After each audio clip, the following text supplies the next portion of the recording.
Ah, the road, that mythical beast of asphalt. We once tamed it in what became one of the strangest, most wonderful journeys of our lives. Back then, when we were young and unafraid. Summer was coming to an end when Polly and Scott planned a road trip. The whole thing was bound to go off rails. This was the Prank Masters, after all. Scott Howell, aged 21, a werewolf athlete who compensated for his rather small brain with a stupidly huge heart. And Polly Geist, aged 22, a party ghost with an insatiable hunger for all the wrong things. Each of them were, by themselves, an agent of chaos. But together they were the perfect combo for hijinks to ensue. Who in their right mind would have agreed to join them on such a trip? Well, obviously myself. Hello, everybody. I am Bulborb101, or Stok if you prefer, and welcome to the first episode of Monster Road Trip. This is going to be my October playthrough. I am doing the entire game before this month is over, or may I lose any sense of honor I have left. This is, if you've never heard of this game before, the easiest way I can describe it is a visual novel mixed with a strategy resource management game. This is the third game in a series of Monster Prom games, although this one is a bit of a deviation from the others and has honestly become my favorite out of the bunch. It's monster themed game, so obviously it would be best to play this in October, and I thought this would be a bit more my style for the channel. I also have a bit of a history with this game involving the TOS group, which maybe someday I'll go into that story, but I'm not here to tell stories today. We're here to go on a road trip. We're not here to reminisce about the past too often. I'll be going over the main parts of the game if this is your first time. I'll only be doing that for this video, though. In every other video, I'll just be playing the game without any instructions as to what's going on. And the point of this playthrough, there's going to be 7 episodes of this. Only 7, maybe 8 if a other plan I might have in mind goes through well. Depends on availabilities and the whatnot before October's over. But there will be at least 7 videos. Each video is a destination, because how Monster Road Trip works is you're trying to reach a destination, and each video is going to be hitting a destination. But not just hitting the destination, I will also be getting every single layer of the destination and the best ending. What this means is, I'll explain this in more detail actually as we go along. First things first, I'll be setting up our basics here. First of all, this is the character I'll be playing as the entire time.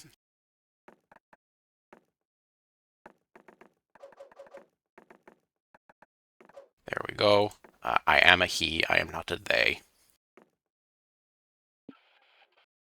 And I have the music turned off for now so that I can focus more on the talking. I also have voices turned off. There are some sound effects though, so it's not just me talking in complete silence. You'll hear a click every now and again. Was the road trip a dangerous idea? Yes. Was it poorly planned? Yes. Did we do it anyway? Fuck yes. For in the end, we were young and unafraid, and we were ready to start.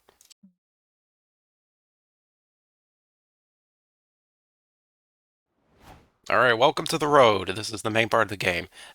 Each week, we will be going to 4 different locations, where each one will make a choice, and that choice will affect our stats. You can see the stats in the top right currently. Hype, magic, mind, money, soul, and stamina. How the game works is, at the end of a week, if any of these stats are 25 or above, we will reach that destination's location, and we will win.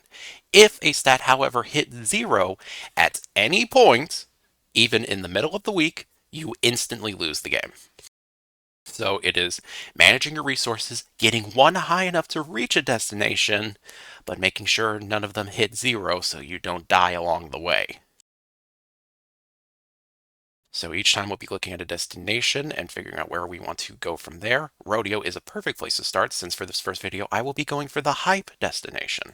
So we'll start there. Will we get to see the reverse cowgirl you told me about? Now that's a rodeo I'd be into. Really? Why? Rodeos are an exciting celebration of all the best parts of cowboy culture. Horseback riding, calf tying, steer wrestling, and eating obscene amounts of pulled pork. There are lots of events and exhibitions happening today. Which do you want to see? It's pretty early on in the week, so I don't need to pay too much attention. For my sake, though, since there are a few parts of the game that are a bit shaky on what I think YouTube will be cool with, I think we'll just stick to rodeo clowns. You and your friends sit down to watch the rodeo clowns. They do funny dances and flips, and one runs around on a barrel to entertain the bulls. Then the clowns ask for a volunteer from the audience. An excited man runs up. He does a jig and accidentally kicks his boot into the bull's face. The bull has had enough of this shit and absolutely gores the volunteer with his horns. "We're gonna give that bull a break," says the rodeo clowns. "It looks like we'll need a new volunteer now. Don't be scared." "Hey, my friend Stok wants to volunteer." "I never said that. Thanks, Polly." You got this, bro. I'll cheer you on. B-U-L-L. That other guy didn't do so well, but you will. Go Stok! Well, you came on the road trip to experience new things, and entertaining a pissed-off bull is certainly new for you. You head to the stage. Now to bring out our next bull," says the clowns. "You know him, you love him, you may have even fucked him. It's Morty the Minotaur." A new challenger approaches. Wait, you're entertaining Morty? Why is he even working at the rodeo? To make money, obviously. My utterly muscular pre-workout smoothies didn't pay for themselves. Also, my ass looks great in these chaps. It'd be a crime not to have an excuse to wear them every day. Yeah, that's fair. So, Stok, are you ready to amuse me with your antics? If not, prepare to be penetrated. In a bad way. Fuck. Morty could bench press 10 of you and pick his teeth with your bones. Your one shot at surviving this is giving him a good show. Alright, so I'm probably getting the Morty voice wrong. I haven't listened to the voices game in a while, so I'm kind of just winging it. So, any Monster Prom aficionados that are judging me for accuracy based on the real voices, sorry, I haven't listened to the voices in months, except for the ones that my friends send me. For this, I think we'll go for stand up. This one's probably safer. Can anyone else here really? Okay. Sorry. Can anyone else here relate to having incredibly powerful BDE? Wow, I totally can. How'd you guess? My dick's energy is so big, I can make the line at a coffee shop disappear with one look. Haha, hilarious and relatable. My dick is also so big that the entire coffee shop can't help but look at my balls. Seriously, when are they going to start making underwear big enough to hold all this big dick energy, am I right? You are right. They never make cute undies big enough for my dick. Why can't race car themed tidy whities come in an XXL? My big dick energy is both a blessing and a curse. People don't like it when you cause a traffic pileup because your BDE was so blinding. That happened to you too? Thank God I'm not the only one who's caused a 5-car pileup because I accidentally had my dick out. This stupid traffic cop ticketed me for indecent exposure. But how is it my fault they don't make booty shorts big enough to hide my sack? Yes, go off! Thank you, Stok. Finally, a comedian is bringing awareness to the struggles of us big dick folks. I won't gore you today. Hell yeah. It takes big dick energy to tell jokes to a raging horny minotaur, but you did it. You lost 2 mind coming up with those jokes on the spot, but you gained +2 hype. Please be nice to me. Please be nice to me, YouTube. I don't make money anyway, but I would like to keep the video up, even though Monty is the biggest problem with this. Roadside wig, perfect. The wind on my face makes me feel so alive. Dude, rude. Wigs of every color, shape, and style, from afro to updo, are on display here. You never knew there was such a rich history to artificial hair. There are plenty of things to check out at the museum. You decide to. Alright, we're going to attend the kids' store since that's... I'll explain this part now while I'm here, actually. These symbols on the side here dictate what you are getting out of this event. For this one, it's a question mark. You never know what you're going to get out of this. It's different stats will be affected in all areas. In this one down here, it is a happy face with the hype symbol on it. This means no matter what option you pick, you will always gain hype. In the final one down here, you'll see a sad face with the money symbol on it. This implies we will always lose money, but gain a different stat depending on our choice. Since I'm trying to get a high amount of hype, we'll of course be attending the kids' store. Okay. You and your friends attend the kids' store, instead of checking out any of the more age-appropriate options at this museum. Hiya, kids, says the tour guide. Today we're learning about the wonderful world of wigs. If you answer my questions right during the tour, you get a gold star. Woohoo! Gold stars! I love positive reinforcement that makes me feel smart. Look at this wig. It's an Egyptian pharaoh's wig from thousands of years ago. Does anyone know why the Egyptians wore wigs? To avoid sunburn, insect bites, and male pattern baldness. Says it right there on the sign, dum-dum. Man, this competition is easy. It isn't a competition, but fine, here's your gold star. Now look at this wig, kids. It was worn by a judge in the UK. Can anyone tell me the fastest way to become a judge in the UK? Me! The fastest way to be a judge is to steal another man's powdered wig. We're gonna win this, Polly! The tour continues. Polly and Scott rack up stars, but by the end, they're tied with another participant. Little Bobby. Little fucking Bobby. Scott, we gotta take that whiz kid down if we want the grand prize. And that's the end of the tour, says the guide. Aren't wigs fascinating, kids? Who knows what wigs will be like in the future? Pick me! I think wigs will, give people the ability to understand poetry. Shut up, you two, the guide snaps. The tour's over. It was just a rhetorical question anyway. A what question? Rhetorical, which means the question is worth double points. Stok, help us answer this question right and kick Bobby's diapered ass. You don't know the answer, because there is no answer, but there are other ways to eliminate Bobby from the competition. Okay, now, here's a tip I have if this is your first time playing. Like, this is a good tip, is you can actually tell, there is some logic to all of this. For example, we were telling jokes, we lost some mind because we had to come up with jokes on the spot. For this, we can plant drugs. This is a bad option, so we will lose soul from this. With this one, we're bribing him with an object we would likely have to buy, so we'll lose money for this. Soul is usually more, from what I remember, soul is usually more tied to hype, so I think I'll save soul for now and spend a little money. Also, the outcome from this is just funny. Hey, great idea! It's a good thing we found that website that lets you buy unregulated taxi licenses at a ridiculously cheap price. You spend -2 money and bribe Bobby with a taxi license. He asks his parents to quit the tour, as his only desire now is to pursue this new career. Later, on the mean streets of New York City. Oh, honey, please hurry and call a cab. The baby's almost here. Look, here's one now. Cabby, hurry to the closest hospital. My wife is in labor. Hurry, where's the hospital? Wait, is the taxi driver a fucking toddler? How does he even reach the pedals? I'm the bestest taxi driver ever. Vroom, vroom. He's not even driving, he's just making motor noises. Honey, we need to get out of here and find a new... There's no time! He said he's a good driver! He even made the vroom vroom sounds and more contractions! The city council keeps sending Bobby letters, begging him to stop driving a taxi. Little do they know, Bobby can't read. But this summer, little Bobby will learn where babies come from, the hard way.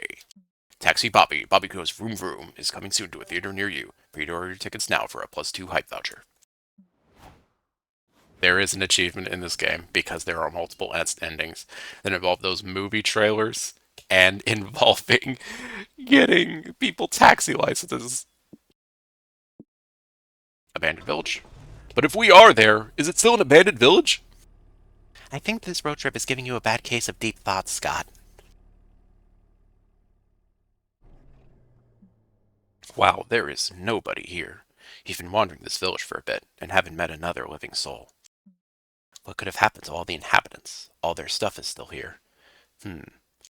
Well, you suppose the first order of business is to... Go wild. Who cares where the population went? It's an empty village. You can go hog wild. Please don't go hog wild. I'm trying to investigate what happened to the missing villagers, and I really don't need you guys tampering with any crime scenes. Oh, Joy. Poor Joy. Will there ever come a day you're not such a wet blanket? I am not a wet blanket. I can have fun. I'm just busy right now.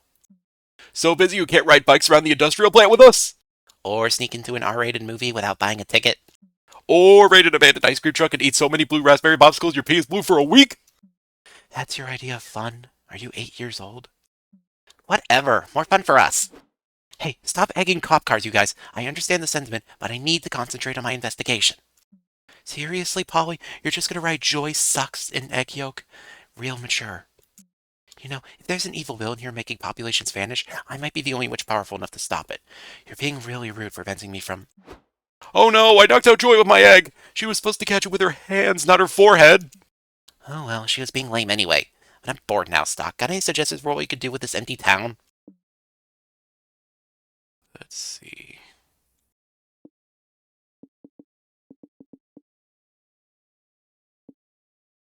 Let's do the booby trap one. That sounds fun.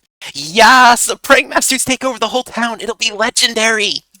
Let's put confetti cannons along the streets. When everybody's driving home, it'll feel like a parade. Great idea. And we could release a herd of alpacas in the mall. I've had an alpaca herd in back order for ages, just for an occasion like this. Yeah, and let's replace all the butter with margarine. They won't be able to believe it's not butter.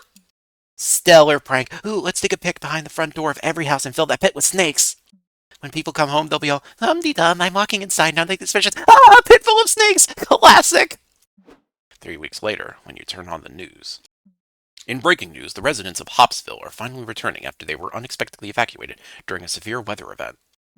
We're going live to Linus Roosevelt, a resident who's lost everything in the storm, returning home for the first time. Thanks, Susanna. After everything my family and I endured, it's a relief to walk through my front door and... Ah, a pit full of snakes! Oh, cruel fate! Haven't I suffered enough? Well, so classic. You gain +2 height for your shenanigans, but you lose -2 soul, the side effect of every great prank. And for the final action of this week... Alright, no option that guarantees hype this time. But let's go Wild West. You ever wonder who car this is, Polly? I thought you knew, Scott. Welcome to the land of 6-shooters, outlaws, wild stallions, and 10-gallon hats. You've always wanted to be a real cowboy, or at least the kind of cowboy they show on TV, and now's your chance. So, what are you going to do, partner? I think we can lose a little more soul. So, and I think I remember this, so I'm going to visit the saloon. You visit the saloon. It's full of rugged cowboys, high-stakes poker, and a lot of unwashed horse ass. You all sit down at a poker table, but before you can be dealt in, the saloon double doors dramatically blow open. A breathless cowboy stands in the doorway. The name's Otto Deadeye McCrae, he says. A gang of outlaws are terrorizing my mama's farm. I'm here to recruit a band of misfits who are good with a revolver to help save it. Who's with me? That's great, Deadeye, but here's the deal. I'm Polly Rough Rider Geist, and I found these cowboys first, so you need to back the fuck up. Are you sure we shouldn't help Deadeye, Polly? His mom's in danger. But if my poker game gets canceled, I'm in danger. I could die of boredom. It's happened to me before. I'm sure there's a way to make both of you happy. Maybe so the cowboys could go with Deadeye and some could stay here and play poker. We could even take turns picking teams. It'll be like gym class, but with lives on the line. Fine, but I call dibs on Stok then. Making difficult decisions like this is his whole thing. The team choosing commences. Deadeye chooses Curly Aimbot Adams. Polly chooses Betty the Thighs Cracker Barrel. Deadeye chooses Scott. Polly trades in 2 Bettys and a rare holographic Hank Loverboy Deckard for Scott. Thank you, Polly. You saved me from being on the wrong side of history. Okay, Stok, it's time to see if I wasted my choice picking you. Who should be the last member of our poker table?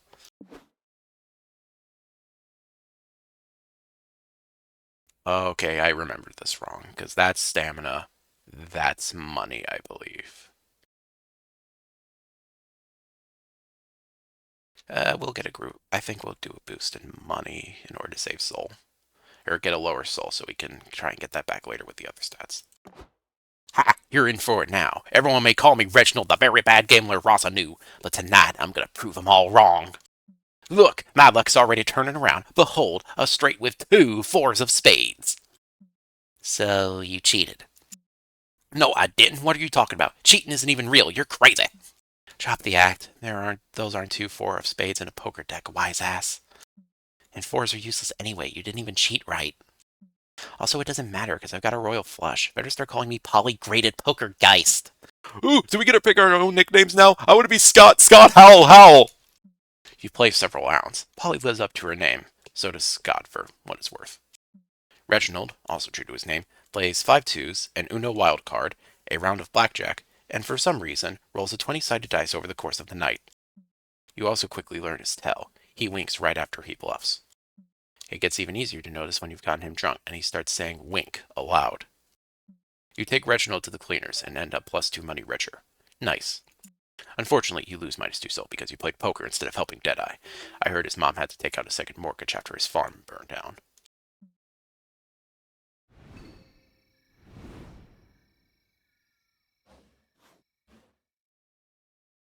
Alright, so welcome to the first night phase. This is where things start to get a bit more strategic in case you want to make some decisions.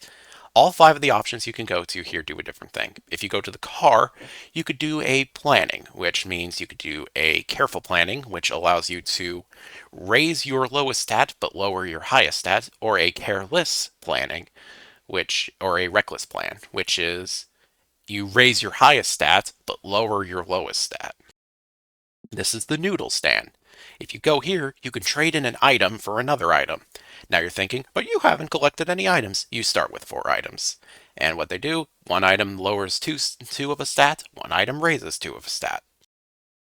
So essentially you're trading 2 of a stat for 2 of another stat. It could even be the same stat if you feel so inclined.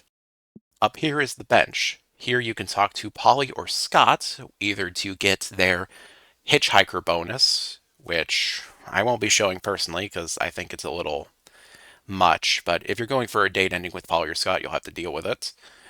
Basically, they raise all stat gains and losses by 1 each turn, so it's interesting, but I won't be going for any date endings during this, by the way. There are so many date endings, and most of them are just the same thing, but with a different character, so I won't personally be going for any date endings. But we will be getting hitchhikers as they're important to the layers and getting the best possible ending per outcome.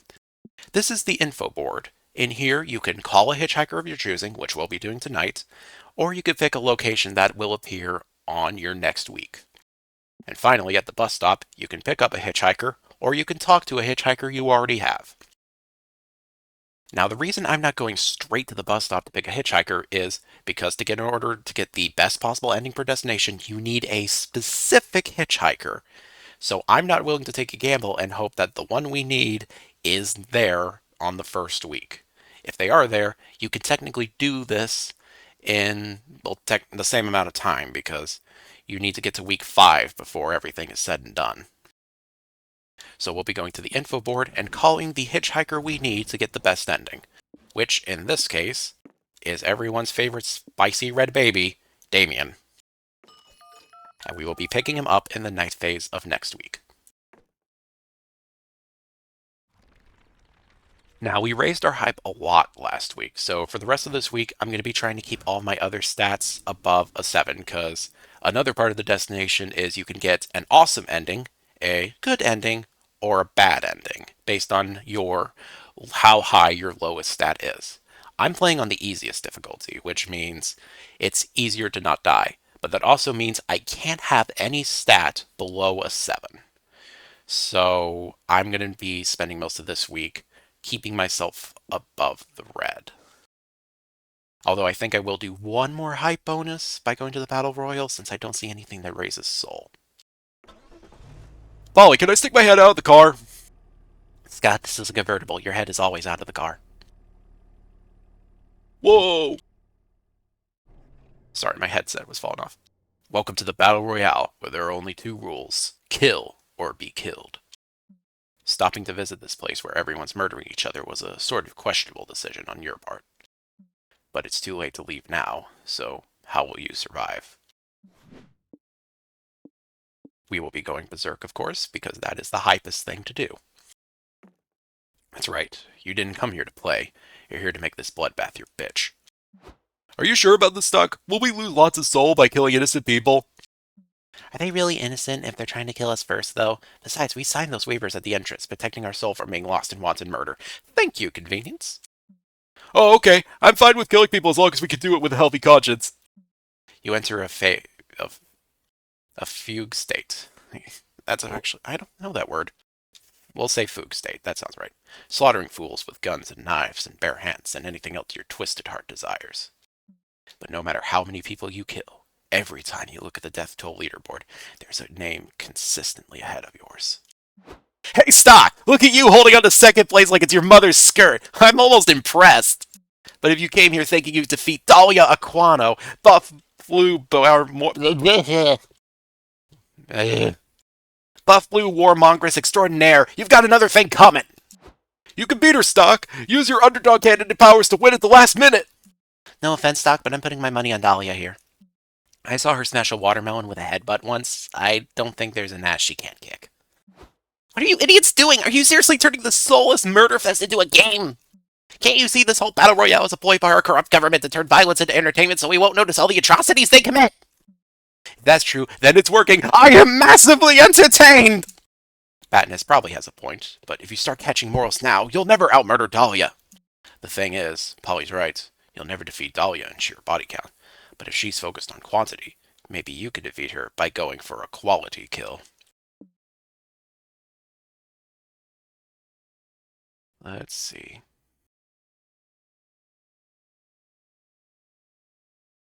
That's magic, that's stamina, so we can easily lose both. I'll stick with magic, though. Cut to two survivors hiding behind a rock while the battle royal rages on. We've somehow made it this far, Curtis.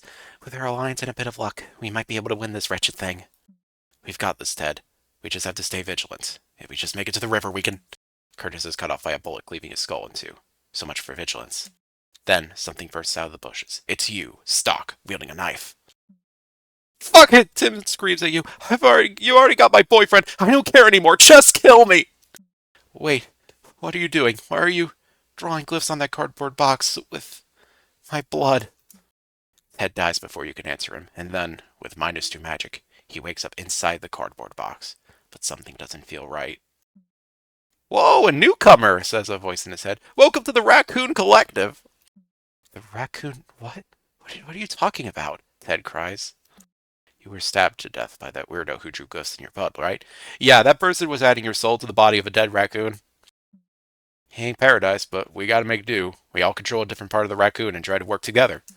I control the front legs, Muhammad's on tail duty, Jason does the blinking, Pinksy controls the back legs, and my wife's on the lungs. So, what part do you want to control? Don't say the penis. Natalie already called that one. I just want to die, Ted weeps. Well, since you're not choosing, I'm assigning you to the anus. Nobody's taken it yet, and this raccoon really needs to poop. Good luck. Wow. Being from hell, I thought I knew the depths of torture, but the raccoon purgatory you're condemning your victims to is next level.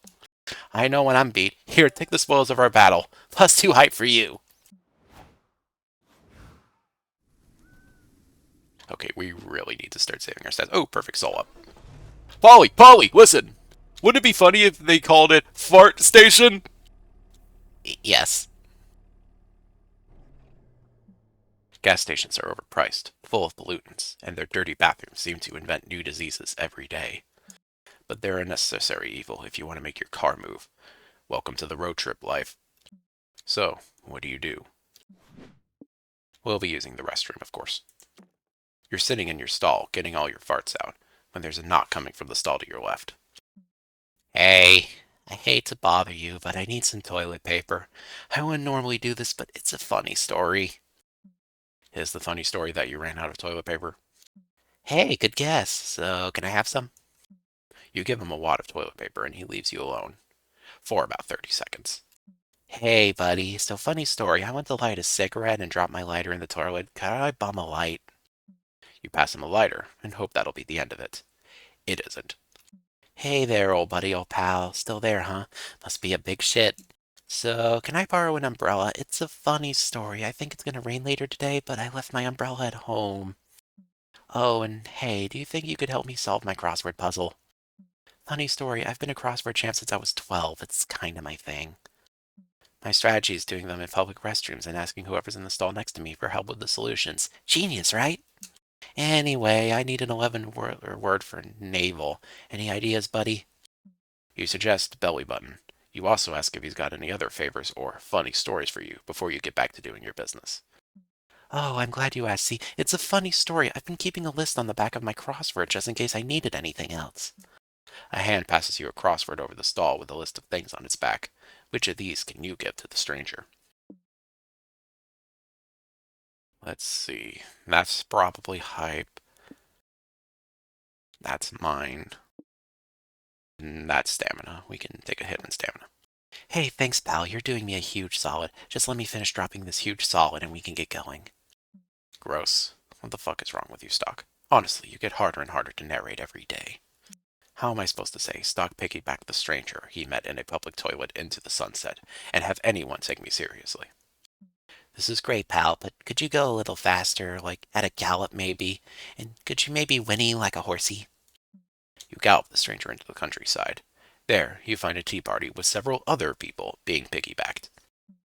Hey, look, it's Mr. Walter's Clouseau, someone on person back says to your stranger. We didn't think you'd make it, old friend. Hello, Sir Rockefeller. See, it's a funny story. My typical peasant horsey fell through, so I had to barter with a stranger in the bathroom to get me here. Oh, darling, you're so skilled at wrangling up a horsey at a moment's notice. Here, have some tea and caviar. Indulge. You politely ask for some tea. They tell you it's not for the horsies, and try to sell you on some raw hay. Pass. You spend the whole afternoon piggybacking Mr. Walter's Clouseau around. He lets you get back to your friends at the end of the day. Thank you so much, Stok. I really appreciated you being my good little horsey last minute. How do you feel? Hungry, after all that work with no refreshments. You lost -2 stamina for piggybacking this much, but at least you got +2 soul for helping a stranger out. Okay, now we just gotta keep everything pretty close together and everything will be hunky-dory. Let's go picnic spot. Finally, some respite from the wacky stuff. You see the infamous red and blue blinking lights of a cop car in your rearview mirror. Ugh. Hold it right there, kid. Have you been drinking? Stok? No, because he's strafing. Me, on the other hand, fuck yes. Well, we should breathalyze the treasure. A big lie is a serious matter. Fine. You blow into the breathalyzer. He blew a 0.0. There's no alcohol in his system. Partner, could we let him go? I'm not convinced yet. Stok, get out of the car and walk the line. Fine. You get out and walk toe to heel along the lane painted perfectly. Now do it backwards with your eyes closed. Damn, that's actually a little hard even when you're sober, but you manage it. Good, very good. Now fill out this 30-question test on 21st century Russian history, 14th century Russian history. You need to score at least an 80% to prove your sobriety. Ooh, let's give him the Roadtrip test next. Stop, do any of these ink blobs remind you of your father? This is getting ridiculous. How can you convince these cops you're not drunk and get back on the road?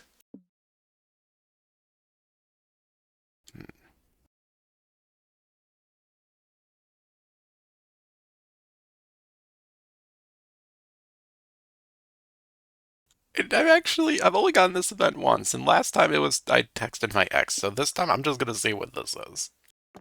Great plan. You and your friends pop some bottles and get sloshed. The cops also get drunk with you, for supervision purposes, and definitely not because they just wanted to drink on the clock. Ooh, I feel great! Why do we arrest people for public intoxication? This Yeah, say, you kids want to try out my gun? Sure, can we shoot cans off each other's heads? that contributes to a lot of paperwork, but that's a problem for celebrities. Oh, you know what else we could do? Graffiti! I've got some spray paint in the trunk that I was definitely going to use for legal reasons only. Fun. Polly grabs the spray paint, and you and the cops tack a few road signs. Look, I graffitied "fuck cops" and put my phone number underneath. Awesome, bro. Good luck getting back into the dating scene.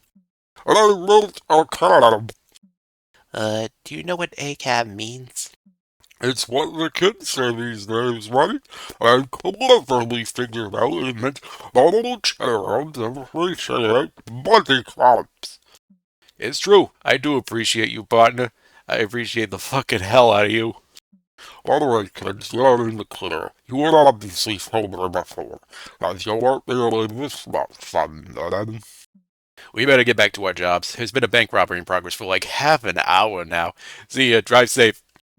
They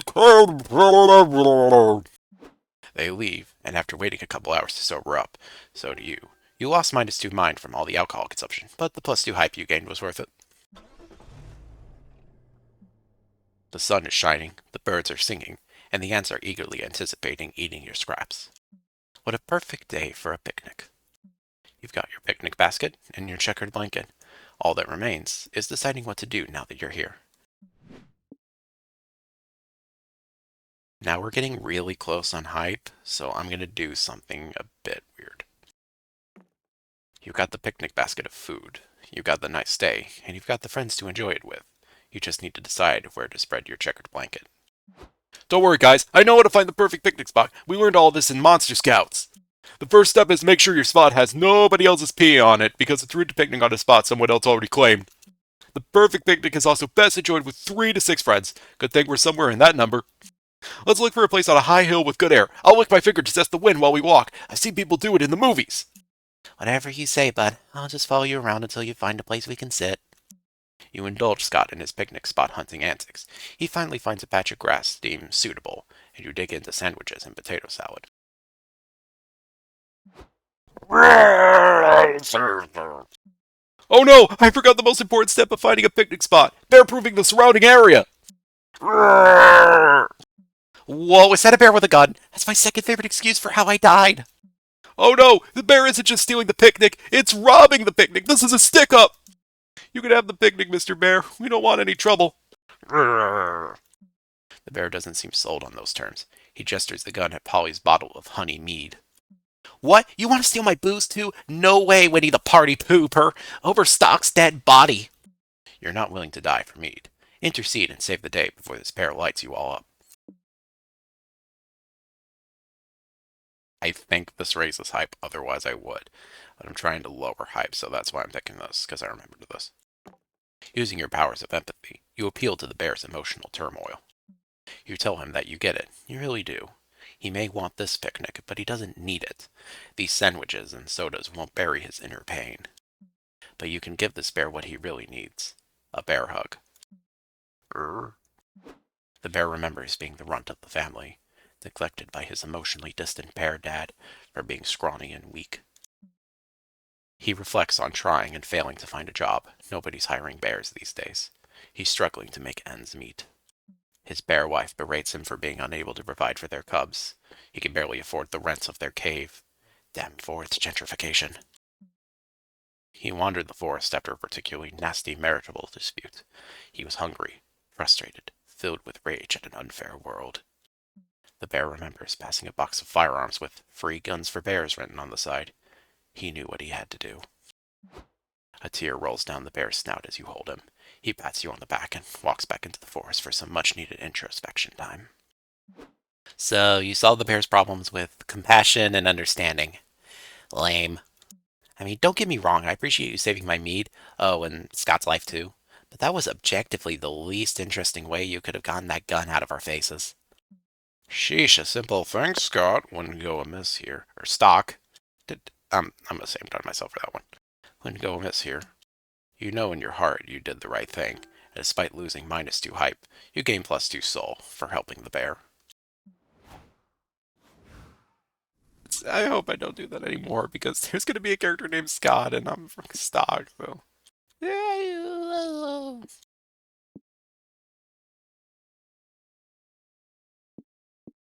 We'll go to the monster truck. I think I swallowed a mosquito. Remember to suppress your gag reflex, Scott.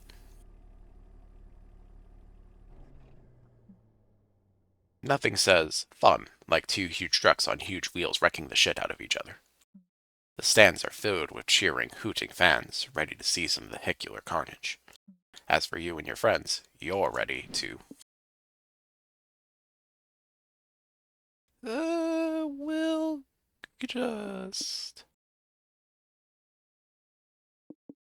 watch the show. You take your seats to watch the show.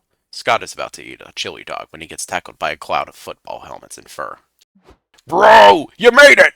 Whoa, hey bros, Polly, Stok, you know my cousins, right? Yes, I am painfully aware of the wolf pack. Thank God we found you, bro. You were almost stuck watching the awesome monster truck carnage with a bunch of lame nerds. You don't think Stok and I can handle the carnage and chaos of the deathmatch? We invented chaos, boys. Let the sick flips of vehicular manslaughter commence, or begin. Begin. Brain, please. It's starting! The deathmatch begins, and two huge trucks start ramming the shit out of each other. It's so... Rose, does anyone else think this is boring? You're right, Scott. The day I've always feared has finally come to pass. We've become so addicted to fast entertainment at our fingertips that not even a monster truck rally can hold our attention. It's the damn referee making this thing suck! Quit calling fouls, asshole! We want to see some real carnage! We want to see someone die! Okay, someone dying probably isn't the answer, but you still can't take this tedium. There must be a way to make this deathmatch more entertaining. Okay, let's see.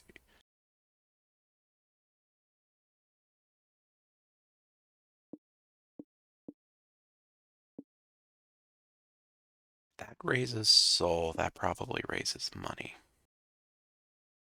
Money for soul. That's probably a decent trade. I bet 2 money that these trucks won't obey traffic laws. Stok, come on. I respect the attempted hustle, but not even the wolf pack will fall for. You're on, nerd! Oh, never mind. I can't believe I almost gave him credit. In the first round alone, you point out 14 traffic violations. The trucks don't use turn signals. They take sharp turns at high speeds. They ignore traffic cones. Neither truck exchanges insurance information after crashing into each other. And one truck apparently has spikes on its wheels that can cut through a steel exoskeleton, which is definitely not street legal. You're just making shit up to confuse us. None of those things are against the driving rules. Are you serious? Do you guys not know how to drive? No, we know how to drive. The rules are you gotta go faster than everyone else, and the more pedestrians you hit, the more points you get. At least that's what every driving simulator we've ever played has taught us. Are you referring to Grand Theft Auto? Well, whatever the Wolfpack believes it or not, they owe you +2 money. You lose -2 hype for wagering such an easy-to-win bet, though. Okay, that could have gone worse. You could afford that. Alright, night week 2. We're picking up the hitchhiker. It's time for the spicy baby. Damien is needed for the hype route, which is what we're going with, and with him, we will gain hype each turn and lose stamina. From here on, a lot of my actions will be raising stamina and lowering hype from time to time to make sure we're good to go. You invite Damien to join your road trip. Oh, you're giving me a ride? I was honestly just hoping you'd give me some free gasoline. But sure, fuck it. I could tag along with you noobs for a bit. Damien is pure fire. Spending time with him is like chugging 5 energy drinks. Next week, every turn you'll gain plus hype and lose minus stamina. Exciting, but exhausting.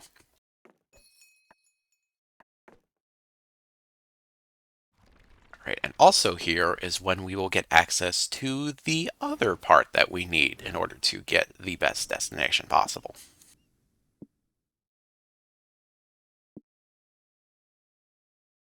I think going to the graveyard would be good. Doopy-doo, driving carelessly, knowing nothing will happen.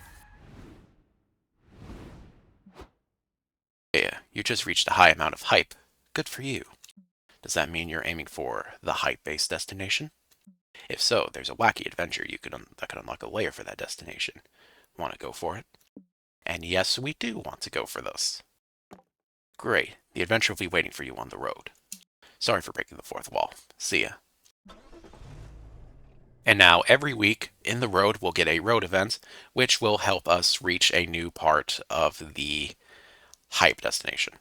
Graveyards are solemn, quiet places made for reflection and paying respect to the dead.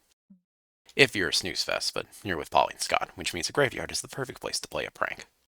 The only question is, what's the best prank to pull?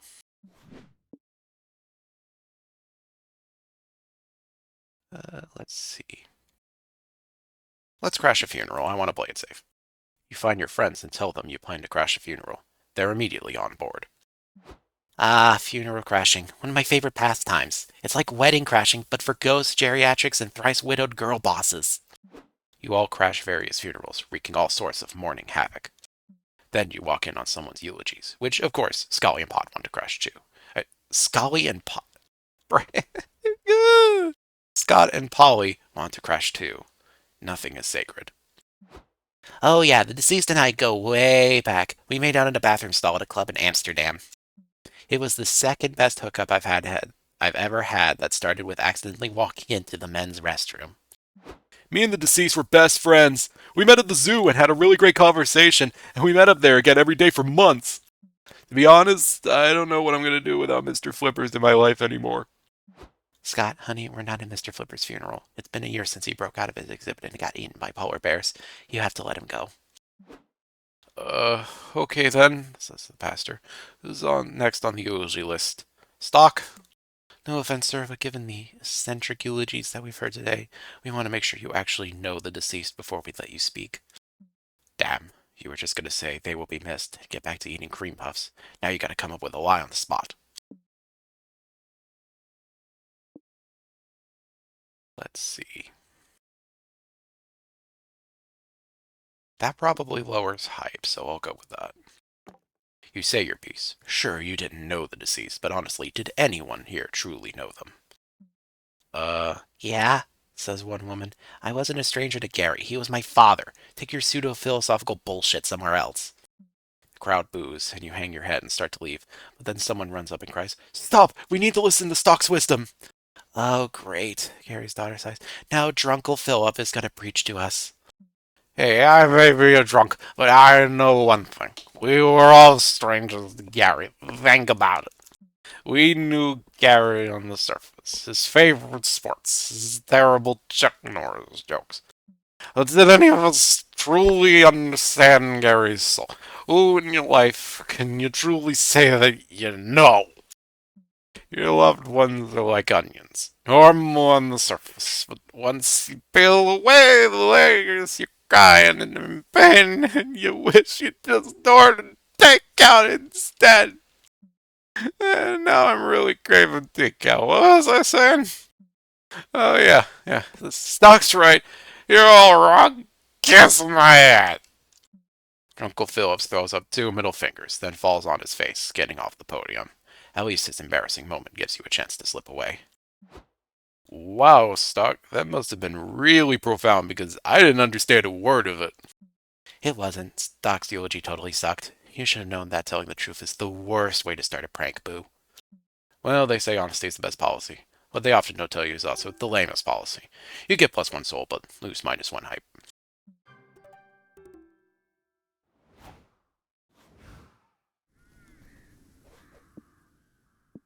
Oh, we do need mines, so I'll probably drop off the spot. I'm bored. I want something to happen now. You drive past Suzanne and Whiskey, wiping grease off their arms outside of an old car mechanic shop. You pull over to say hi. Hey bros, what are you up to? We're working on our bumper car to enter in the annual Bumpin' Uglies tournament. It's a no-holds-barred knockout battle royale held in Knifeland every year, and we're gonna fucking crush it! Especially with my incredible misdirection strategy. Those amateurs won't even know what hit them. Nah, fuck misdirection. The best strategy is to crash into everyone else first and hard. Suzanne, I don't know if Bumpin' Uglies is the right place for a full frontal assault. We should play defensively. I know you'd rather take the thrill-seeker route, but the only thrill I seek is the thrill of victory! But what's the point of even bumping uglies if you're not willing to play hard and dirty and possibly kill your partner? Because I'm your partner, and I don't want to die. That non-team player thinking is exactly why we haven't settled on a final design for our bumper car yet. You know, Stok's got a lot of civic experience butting in on other people's problems. I bet he could help you pick a final design. Sure, why not? Which design do you like best, Stok?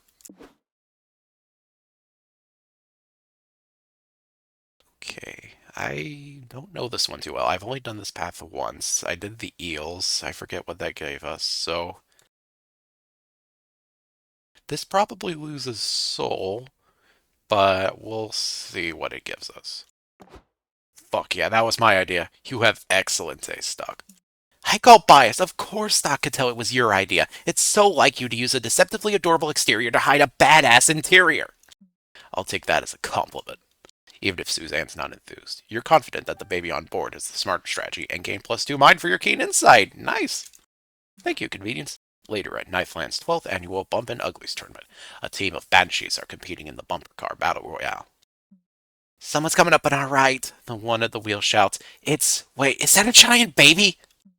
Huh? Says her partner. No, that's definitely just a bumper car designed with papier-mâché to look like a baby. but there's still a small chance that it's really a giant baby that's wandered onto the battlefield. We can't risk accidentally hurting a baby! They spend too long arguing, and the baby car is upon them. Suzanne and Whiskey jump off the papier-mâché flaps with chainsaws ready. Surprise, bitches! Was someone too scared to murder a little baby? I told you not to do the baby voice, man! And I told you that if we're doing the baby car, I'm doing the baby voice. I meant that, Suzanne! Despite being cringe about it, Suzanne and Whiskey get the drop on their foes and totally chainsaw them to death. I guess this is working, but pretending to be a baby is still a cowardly way to win. This is kinda bringing down my -2 hype. Critique all you want, you can't acknowledge the brilliance and badassery of my superior intelligence. I can rest a little bit on the mind, but increasing it again probably won't hurt. You know, for a vacation, this road trip has been surprisingly stressful. A spa sounds like the perfect thing to help you relax before you get to your final destination. The question is, how do you want to chill out? The spa is actually a great place if you don't want to raise or lower any of your stats, because you could do the hot springs thing, which doesn't raise any of your stats, but I think I'll raise my mind again just to be safe. As you're browsing the different yoga classes that are available, you run into your friend, Milo.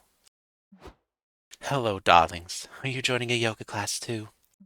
Yeah, do you know if they have any expert level yoga classes, like one for someone whose yoga high score is over 2,000? Ooh, or maybe there's some sort of competitive yoga doing team that we could join. What? Are you too sure you know how yoga works? Of course we do! Polly and I are yoga masters! With an S! Yoga is our shit. We learned the North American rules at Spooky Academy. Like how to score 180 yoga points by catching the gong with your feet.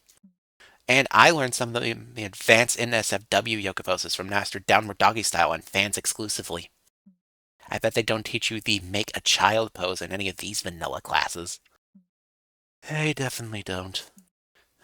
I'd better educate you two on actual yoga before anyone from Yoga Momentum Gram sees us together in image, and my image as a worldly, well-centered hottie is ruined. Milo pauses to post a selfie with a bonsai tree and caption it, Heart Zen, or I forget what that face is called, Zen. Anyway, the spa has the best teachers around. Whose class do you want to take? That's going to hit stamina, so you win by default. Goat yoga? Is that a real thing? Yep, it's real, and it's weird, and it's trendy, so therefore it's the perfect selfie opportunity. I love it. But it says the price of the classes are immortal souls. Is that worth it? To have a cute baby goat poop on my back? Of course it's worth it. Yeah, what they said, says Brad Fabet, who suddenly appears in a cloud of locusts. You won't miss your soul when you're doing downward dog under the adorable hooves of a tiny goat. Just sign here in your blood, and you're ready for yoga. Okay, but our whole souls is a little overpriced. I never give up my whole soul in the first class. Me either. That's why I'm going to pay with this lawyer soul I reaped this morning. It was going to hell anyway, so who cares how I get it there? Fine. What if I only charge you -2 soul for the first class? Call it a new member discount. Cool, I love coupons! Yeah, fuck it, you've lost part of your soul for dumber reasons. Why not lose a little more to stretch with some goats? You take the class, and the goat's creepy horizontal pupils and tendency to poop wherever they want are as endearing as you'd hope. You gain +2 mine. Okay, I really need a place with stamina. Perfect! There's a whole diner just for breakfast? Yes. The future is amazing! Breakfast is the most important meal of the day, and the best breakfast is a fluffy stack of carbs smothered in syrup. You see that this diner has some absolutely enormous menu options. I hope you're hungry. So many pancakes to eat, so little time. What sort of meal do you want to order? We will of course be eating the biggest meal. You all enter the restaurant and are greeted by the hostess. Welcome to Pancake Paradise. Today's special is the Captain Carbs Butterball Pancake Stack Challenge. If you eat the entire meal in one sitting, you get your food for free. Aw man, too bad I'm on a keto diet right now. No carbs for me. Just give me 6 sides of bacon and a cup of melted butter, please. None for me either. I don't really do food. Well, I do food occasionally, but I don't eat it. But I'm sure Stok will do it. He's always doing weird challenges for our entertainment. Fuck yeah, you'll do it. A plate of pancakes roughly the same weight as a toddler would really hit the spot right now anyway. It's your funeral. Captain Carbs commends your unparalleled bravery. You're a true breakfast hero. He offers you his captain's badge as a prize. Don't let children or pets chew on it. It's covered in lead paint. You're hyped for your stack of cholesterol and your sick badge, but just as the waitress takes your order, there's sudden cheering and air horns from across the diner. Oh, looks like someone else just completed Captain Carb's Butterball Challenge. You won't be able to win the badge now. Sorry, we only had one. Oh well, at least Stok came in second place. It's like my grandma always says, second place is just best loser. No way! You're not gonna take defeat lying down. There's gotta be some way to one-up the fucker and claim the highly toxic badge you all rightfully owed.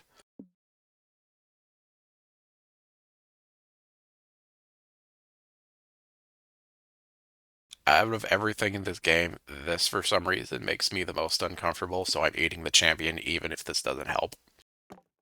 Can you please not eat the other diners, sir? I think this violates a lot of OSHA regulations. Let him do what he wants. I'm in no place to judge anyone for ingesting questionable stuff. I'm on the fence about it, but I'm pretty sure Wolf Scott has eaten at least a few people, so I don't want to be a hypocrite. Fuck yeah, judgment-free zone. You approach the champion and announce your intent to eat him. I knew this day would come, he sighs. My father was also a pancake-eating champion, and his greatest rival consumed him. It was a risk I took when I followed his legacy. Could you at least give this letter to my wife when you're finished? It's a poem I wrote for her. It's also our Wi-Fi passwords. She always forgets them. You would unhinge your jaw and swallow the champion whole. You dab your lips with his letter, and then eat that too. Nice, Stok. You're the Captain Carbs champion now. Yeah, my manager just checked the rule book, and apparently this counts. Madden, we really want you to leave. Take the badge and please get out. You get +2 stamina for your big breakfast, but lose -2 soul from the whole cannibalism thing. Lol.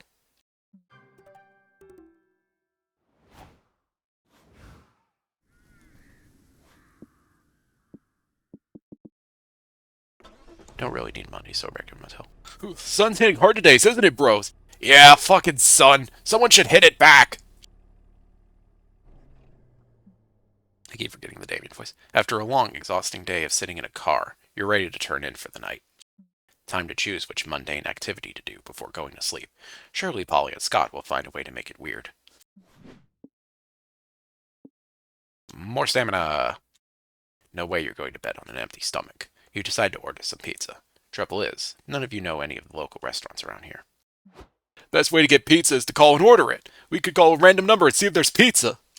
Scott, the odds of calling a random phone number and actually getting a pizza restaurant are super low. So let's dial a bunch of random numbers to increase our chances. Beep boop beep. Hello, is this a pizza place? Okay, that sounds close enough. We'd like 1 large sausage and 1 pepperoni with stuffed crust. Thanks. Well, you actually got a pizza place on the first try. What do you think are the chances of getting another pizza place on your second try? I think we have good odds, like 5 out of 3 at least. Let's find out. Hi, is this a pizza restaurant? You specialize in pizza to die for, huh? Perfect, we'll take one. Yeah, sure, I can destroy this phone after you hang up. Bye. Polly does so. Good thing it was just the motel landline. 30 minutes later, there's not 1, but 2 knocks at the door. I'm here to deliver 1 hot steaming sausage to Scott Howell, Says the naked guy with a pizza box on his crotch. Let's make that crust extra stuffed, big boy. I've got the pizza here for all you guys, says the shady guy in a trench coat. Nice pseudonym, by the way. Let's make this quick. Oh boy, what a fun problem. We have 2 pizzas, but can't only afford 1. Stok, you're good at making good decisions and shit. Which pizza should we take?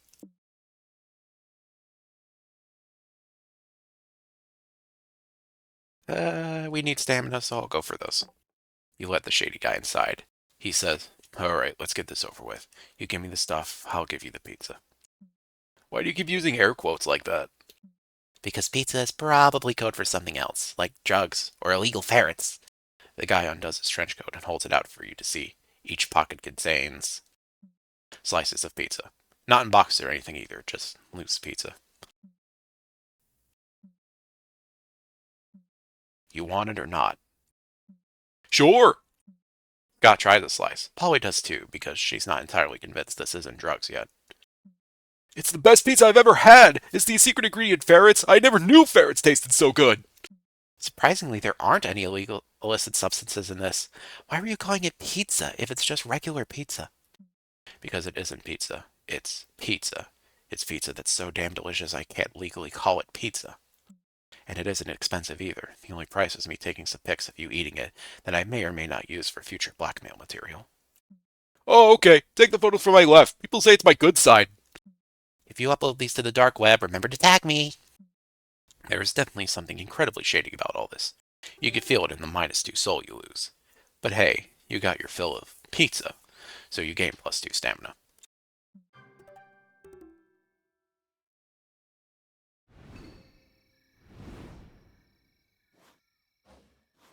And now we begin getting the hitchhiker thing, which involves going to the bus stop.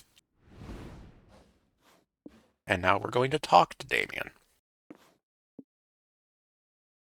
We'll go for goals.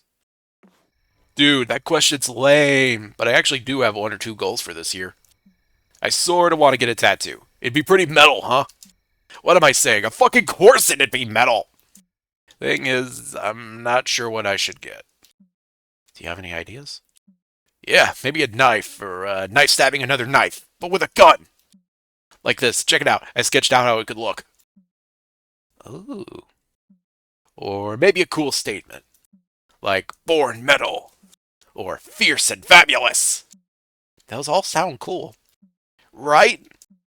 But what about this? You quickly doodle a tattoo sketch that reads, Spicy Red Adult. I'm gonna be honest. That's not half bad. We'll see. Maybe I could keep you updated. If that's cool with you, of course. Sure. Cool, cool. And so you two continue your small talk and stargazing well into the night.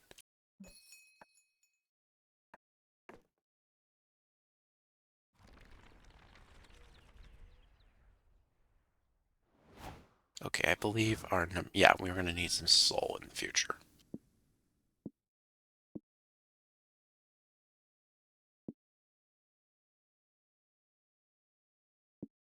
That caused us probably. Whoa, we're getting there! Let's hope nothing weird happens!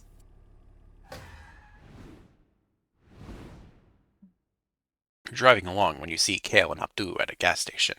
Kale's holding what looks like a big vase. You'll pull over to say hello. Hey guys, what you got there? Some kind of weird artisanal hookah? No. This is actually my grandpa's urn. Oh. But this is our weird artisanal hookah. Wanna hit? Yes, please. All yours, girl. We just pulled over to toke up one last time before we get to Knifeland. Hey, we're going to Knifeland too! I didn't think that'd be your sort of scene, though. Nah, you're right. I hate loud, crowded places. But my grandpa loved Knifeland, and I love spending time with him, so we used to go together every year. He died a few months ago, so I want to spread his ashes at the park. To honor him, you know? Sweet Boo. If you ever want to talk through your grief or just get buttered in the Knifeland parking lot together, you know where to find me. Thanks. Now you mention it, there is something you could help me with. See, Grandpa gave me this mysterious letter on his deathbed.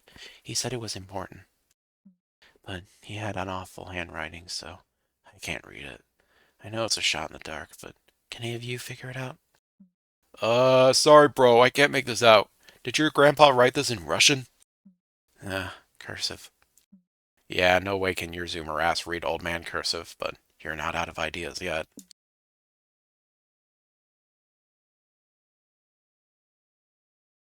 We actually do have a decent amount of money, so that'd probably be good here. How do we know this analyst isn't just scamming us into thinking they can read this letter to make a quick buck? I understand. How about I give you a free trial of my skills? Asked the analyst you hired. Sign your names here and I'll interpret your handwriting. Let's see. Kale, I can see by your cramped all lowercase handwriting that you're an introverted person who values their privacy. Dang, that's spot on. Abdu, your flowy half-cursive shows you're a go-with-the-flow type who knows how to pull off 6 skateboard tricks. Guilty as charged. Scott, you're happy-go-lucky and in touch with your inner child, as shown by the smiley face you put in your O. Thanks. I like it when my name looks like it's I like it when my name looks like it's in a good mood. Polly, anyone looking at your signature could tell that you're pretty damn drunk right now. Lucky guess. Well, I'm convinced. Do you think you could read this handwriting in the letter from my grandfather? I'm sorry, but this handwriting's too messy even for me. I may be able to help in another way, though. I see that your grandpa's handwriting slants occasionally to the left, then to the right. The oscillation of the pen strokes is equal to the slow rolling of waves. Therefore, I'm pretty sure he was writing this letter on a lake. It could be that he's describing a boat he left for you. You got all that just from the directions of the letters? Well, there's that, and there's an official wax seal at the bottom of the paper with an anchor on it. Oh, yep, there sure is. And it looks like we're going to detour to find a boat. Thanks for the help, guys. No problem. You lose -3 money paying the calligraphy analyst, but gain +3 soul for helping Kale. Oh, yeah, I almost forgot. As the weeks continue, the stat ups and downs will increase, making it harder to stay alive. So now everything goes up by 3 and down by 3 instead of the up by 2, down by 2. My bad. You're surrounded by pets of the highest pedigree, here to prove that they're the best of the domesticated animal kingdom. But you've got a pretty impressive good boy of your own, who's ready to compete. Scott could win this thing easy peasy. It might be his first and only chance to actually outsmart his competition. The only question that remains is what category you want to enter him in.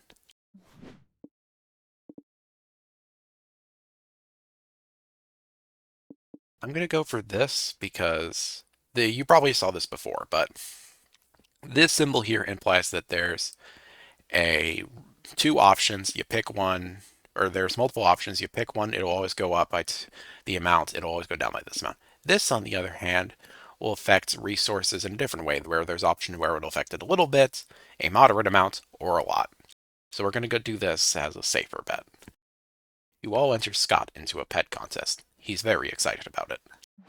This is awesome, bros. I've always wanted to compete in a pet contest. I'm 50% wolf, 50% man, and 100% psyched! You are too. You survey the room, sussing out the competition, and spot none other than Dahlia signing up to get registered. Hey guys, I'd like you to meet my pet, Astaroth. I found him growing in my skeptic tank. Isn't he the cutest? You're not sure if a huge beast that could eat you whole could be described as cute, but you're not going to upset Astaroth by disagreeing. Astaroth, get fancy! Astaroth surely makes a face. Is it fancy or a thing of nightmares? You're not the one to judge that. The judges are. Great job, buddy. You'll be the belle of the ball for sure. Have a treat. Dahlia feeds Astaroth something you convince yourself isn't a severed finger. Good luck, you guys. Hope you can still be friends after I kick your asses at having the cutest animal. Dang, are you guys sure I can win this? I know I'm a handsome boy, but the competition here is surely cute. I see your point, buddy. I mean, just look at that lady's tortoise. The eyebrows on that thing? That turtle's surely fox. And look at that fluffy orange kitty. Its face is grumpy, but also somehow aloof and mysterious. That cat's got some real big dick energy. Your friends are not wrong, but how far are you willing to go in order to make Scott look more handsome for the next few minutes?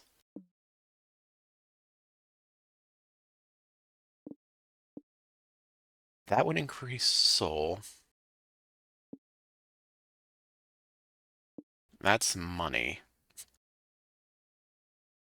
Or no, that's magic. And that would be 4 magic, I imagine. I think if we do that, I kind of just want to see this. I'll accept the consequences if this goes wrong. Using permitted magic sounds like a -3 soul move. Whoops. But fuck it, I'll do whatever it takes to win this thing. With -2 magic, you draw the transmutation circle, inscribing it with many arcane symbols that, when translated, are basically just an employment contract. Scott is enveloped in smoke that smells like expensive liquor and upscale lounge booth leather, and when he emerges. Good evening, Mr. and Miss Pet Contest judges. Welcome to my bar. What can I get for you today? Oh my, look at how well groomed this pet is, the judges say, fanning themselves. He's even trained to speak on command. Please, let me make you a yummy drink. It may take some time to prepare, because I'm going to do lots of unnecessary shaking tricks to make myself look cool. You see, I'm also something called a mixologist. That means I take more time to make cocktails, and they're also more expensive. Wow, this pet is so cultured. Can you make me a cosmopolitan bartender? Sure, while I take an excessive amount of time making your drink, would you like to unload your sorrows onto me? How wonderful! He's handsome, trained, and a great listener. Watch me pour these two drinks into one drink. Now we'll do some sexy focuses and sexy poses. That's the word. I'm good boy. I know words. And flex my biceps while I shake it up. Shake, shaky. Oh my, he's so casual and at the same time so passionate. Wow, look at him go. I should get Scott to market my toilet wine. Damn it, Astaroth's fancy hat can't top that. I knew I should have gotten a rat that could cook classy French cuisine. The judges give Scott the win, and some of them even give him their phone number. You gain +3 money and +2 hype. Oh dear. Well, I need to kill hype quick. Oh, soul. Perfect. Best road trip ever! Yeah, the road trip totally lives up to the hype. The Dynast is a classy locale made for the road tripper with discerning tastes. Sadly, it looks like everyone and their mother is a road tripper with discerning taste. The place is packed. The only way you're going to get seated anytime soon is if you sit with someone else. This is a great opportunity to smash conventional manners and make new friends. Who do you sit with?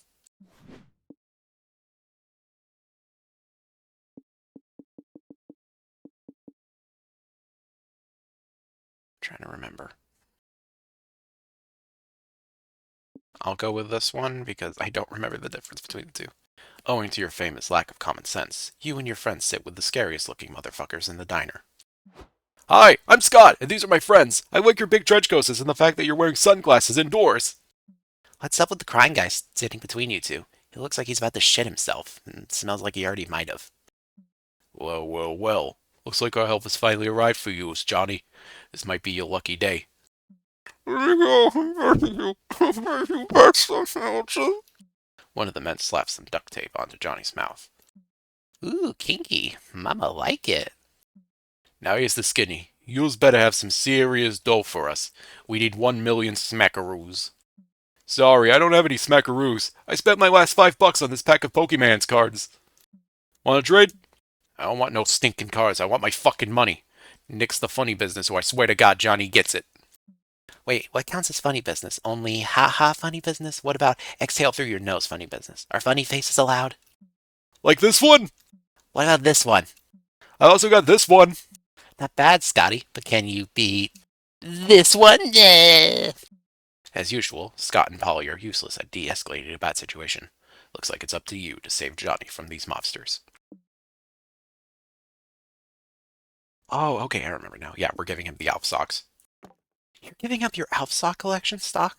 Is saving an innocent life really worth losing that? Maybe you could give them 1 or 2 pairs, but your whole collection? We could get 2 Johnnies for that price. We'll take them all. We actually got into a life of crime to acquire a collection of Alf socks this vast. We were going to go all the way through a barter chain for them. We started with a paperclip. We traded that to a guy for a lawnmower, which we traded for a jet ski, which we traded for 2 paperclips, which we traded to Johnny's wife for Johnny, and we were going to trade Johnny for $1,000,000 to buy the socks. But if you're just giving the socks up for Johnny, users can have them. See ya, suckers. Thank you so much. I can never repay you for... You're damn right you can't repay us. Those were some premium Alf socks. We'll never get to have wacky Elf Socks Wednesdays again. What are we gonna do with all these dad sandals now? You gain +3 soul for rescuing Johnny, but lose -3 hype for sacrificing the coolest thing you will ever own.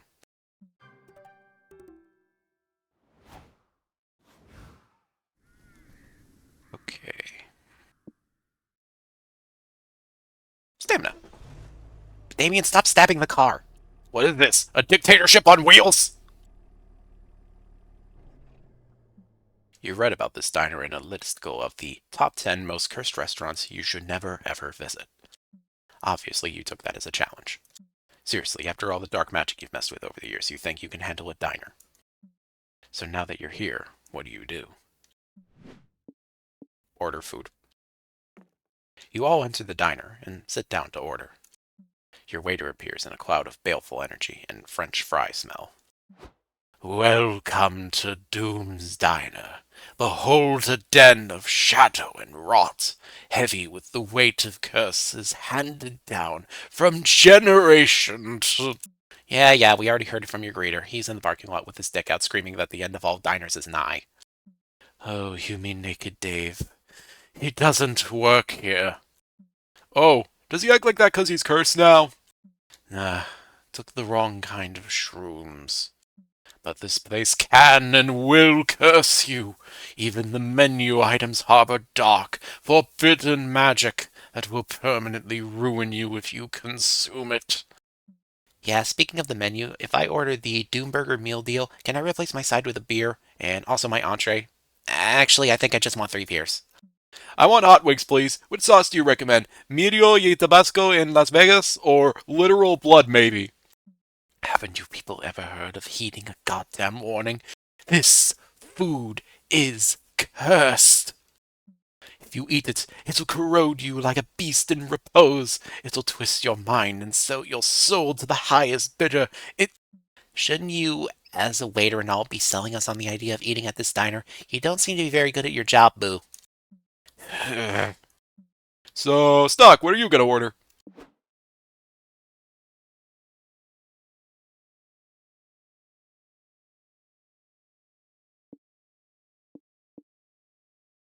Trying to remember. That's soul.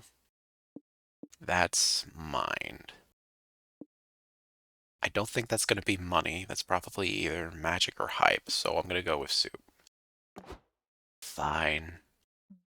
What? No fun warnings for this one? What horrible curse does this soup have on it? Is it a soup that an evil forest hag used to boil a child? Was this soup the last meal of an 18th century archbishop who died under mysterious circumstances? Will the soup turn Stok's nostrils inside out when he inhales its delicious smell? Nah, it's just an onion soup. Oh, are the onions cursed at least? Nope. Well, that's kind of a letdown. Oh, it was hype. Whoops. The burger was mine. My mistake.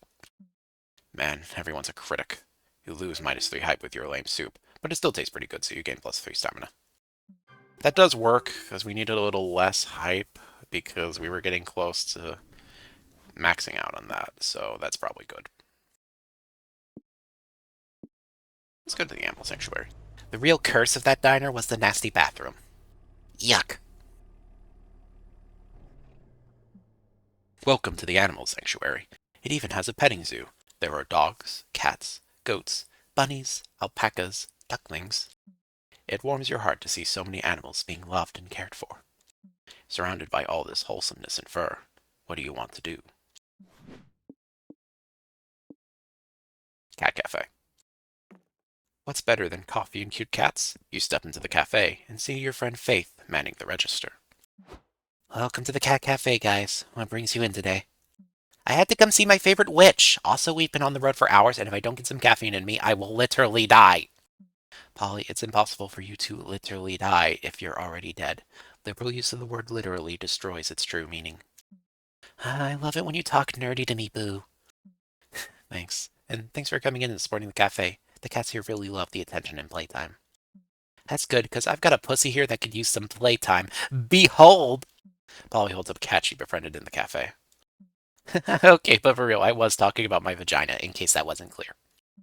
Holly, I'm working now! My shift ends in a few hours, though. I can text you then. For now, can I get you guys anything to drink?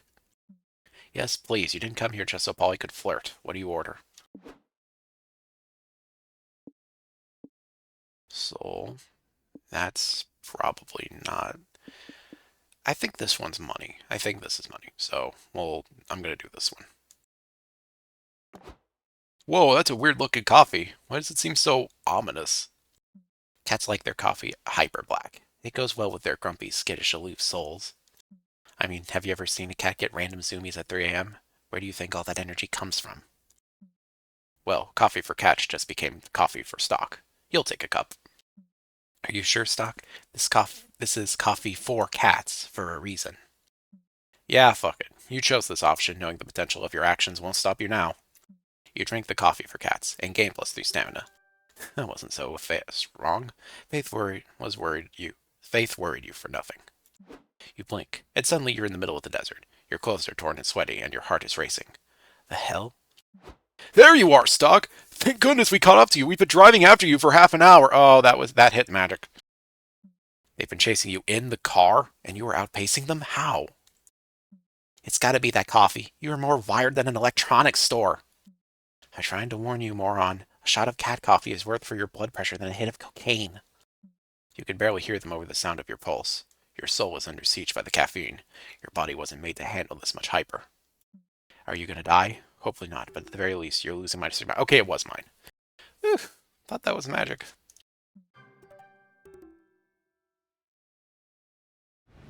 And we are back. Now we have our final conversation with Damien.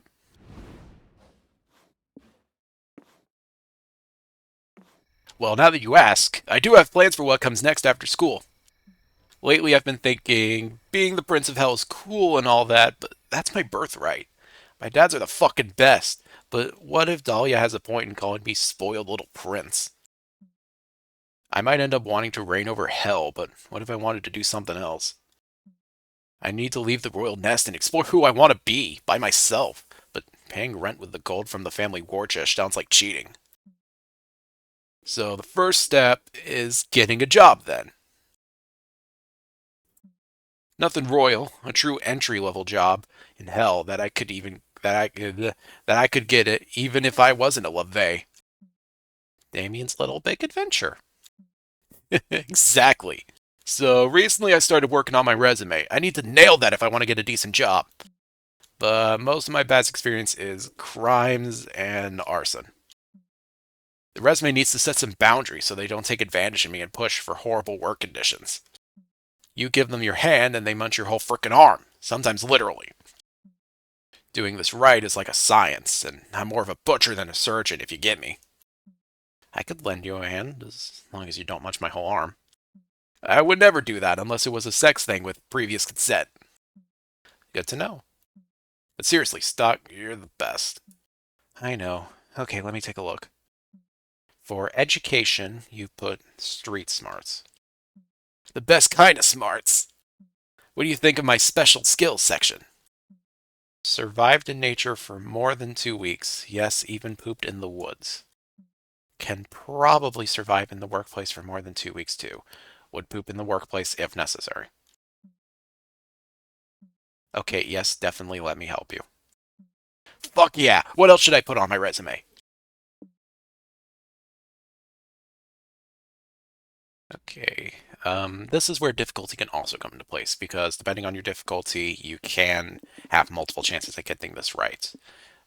I'll be saying, I know this is the one, so languages, native level speaker of Infernal Enochetian, Abysmal, and Belly's Babble, fluent in Common Monster and swearing. Hey, that's true! And it's not a bad idea either. Speaking several languages is always impressive. I was raised on all 3 hell languages for diplomacy purposes. That can prove useful in a job. And speaking Common Monster is no small feat either. Since hell has been opening its borders to the monster realm, tourism has flourished. I can only imagine that understanding the culture and language of the monster realm is quickly becoming a great asset. So I may have an ace up my sleeve by studying over here. Good catch, Stok.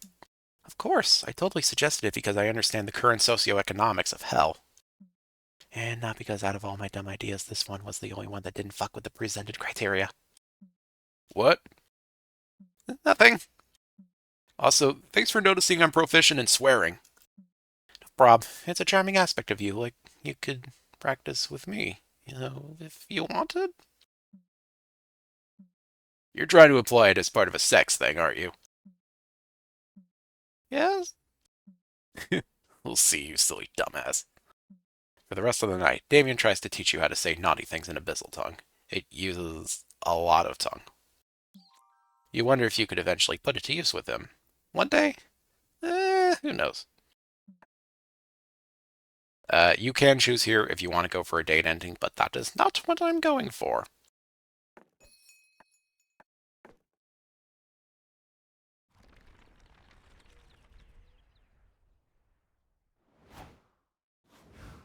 Alright, final week for sure. This is the last week. Because after this, we'll have 25 in hype, and everything will be set for the big one.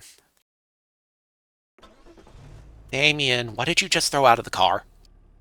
Nothing. The shopping mall. It's a place where you could sort of shop online, but, like, offline. You can feel young again by reviving good old ways of having fun at the mall. Okay, based on what's coming up, I'm actually going to do this, because I think there will be one thing that lowers money. You're looking for the food court when you see your friend Valerie sitting on the center fountain and texting. She looks up and smiles at you. Hey guys, long time no see. What brings you to the mall? Hi Val, we're on a road trip and stopped by to get some lunch. What's the best place to eat around here? Bad question. All the food here is garbage, but I can take you to the least garbage food they serve. Welcome to Pozo's Pizza, where every slice is sliced with love. Except we're fresh out of love, so we've been slicing it with the pocket knife that the chefs used to cut cocaine. Is the Coke on the menu? Hey Sadie, didn't know you still worked here. How have things been? Oh, you know, it's been a lot of this. When are you gonna quit, girl? You should ditch the greasy smock and start hustling with me. I earn twice as much selling junk to my classmates as I did working at Pozo's. Thanks for the offer, but I don't mind it here. We both know the night manager would be useless without me. Suit yourself. Anyway, I'll have a calzone triple fried with extra anchovies and bell peppers under the cheese, and a saucer of milk to drink. Valerie's usual, coming right up. What about you guys? I want Scott's usual, whatever that is. Is the Coke on the menu? Dang, if you're buying Coke, we definitely won't have enough money to get any food for me. Don't worry, I know all about that minimum wage life. We're running 2 price discounts today. Want to use one of them? Perfect. Huh? I think that was just a typo. You don't have to. No. Stok chose buy 1 pizza, pay for 2. Now he has to do it to abide by the pizza promo laws. The pizza promo laws! There's no such thing. It's okay, we know you're contractually obligated to deny the pizza promo law's existence, but we know the truth. Wink. What? Yeah, remember the massive uptick in murders after the infamous pizza promotion of '97? The one that promised a pizza to die for? Life is precious. No pizza should be worth your life. Yeah, I learned that the hard way, since that's how I died. I'm pretty sure all of that is factually untrue. Why would we make up something that's a disservice to ourselves? At this point, I'd never know with you two. But that's half our charm. Come on, Stok, pay up. We must abide by the pizza promo laws. We're noble that way. The pizza promo laws! Dang, you just misread the special, but now you sort of can't backpedal, can you? You lose the -3 money and get the +3 stamina from the pizza. At least it tastes good.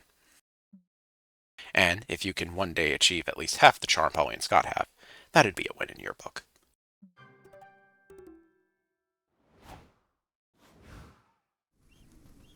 It's even starting to affect Damien now, so I need to be careful.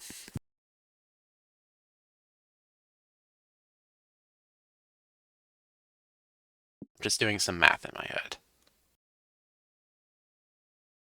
Here. Ooh, Art, do you think they'll have anything in blue? I like blue. Art is beautiful. Art is emotional. Art is raw, unfiltered exploration of the monster condition. Art is, apparently, painting a white strip on a blue canvas and charging $40 million for it. It's time to get cultured. What do you do at the art exhibition? Okay, so...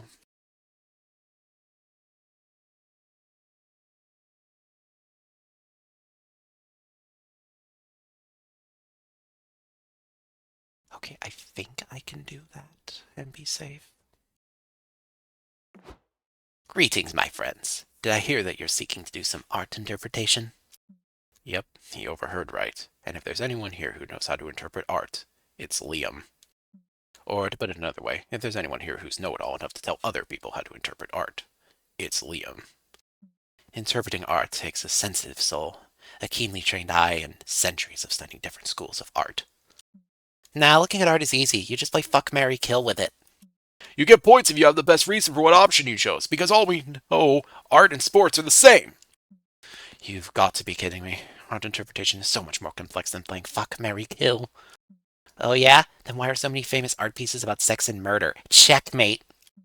Liam opens his face hole to argue some more, but then you're tapped on the shoulder by a stranger. Pardon my interruption, but I'm in dire need of advice. I'm an eccentric billionaire here to buy a painting, but I can't make up my mind. You all seem like experts in art interpretation. I was hoping you could help me decide. You've come to the right vampire, good sir.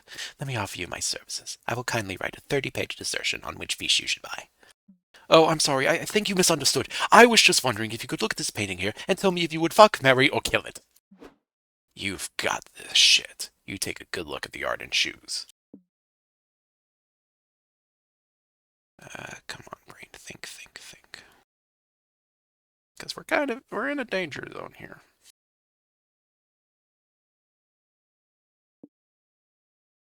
That's gonna hit soul the hardest.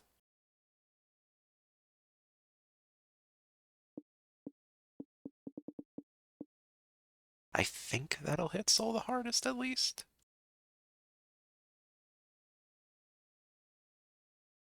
Yeah, I'm gonna go soul. I'm gonna go kill because I think that's soul. Yes, I think you're right. This piece is beautiful, absolutely irreplaceable. As a rich person, I obviously love collecting rare, beautiful things.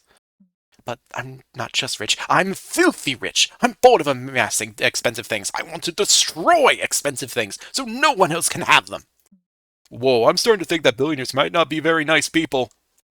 The billionaire pays you +3 money for your consultancy. Then he pulls out a knife and viciously stabs the painting several times. Yes, ruining this painting is giving me such a, throbbing rich guy boner.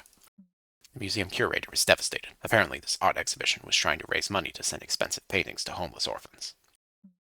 Great. Now dozens of starving children will miss out on owning this precious art piece because Stok let a rich guy ruin it.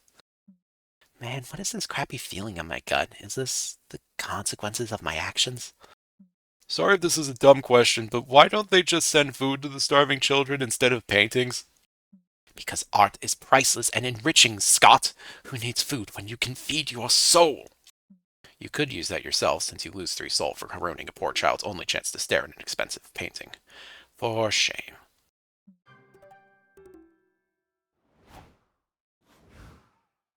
Okay.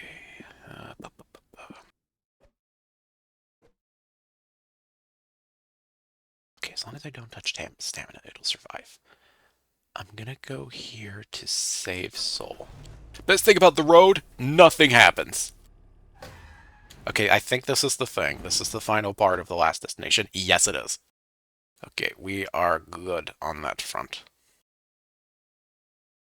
Morning, bros. Thanks for letting me take a little nap while Stock's driving. No prob, but don't be alarmed. There have been some developments since you fell asleep.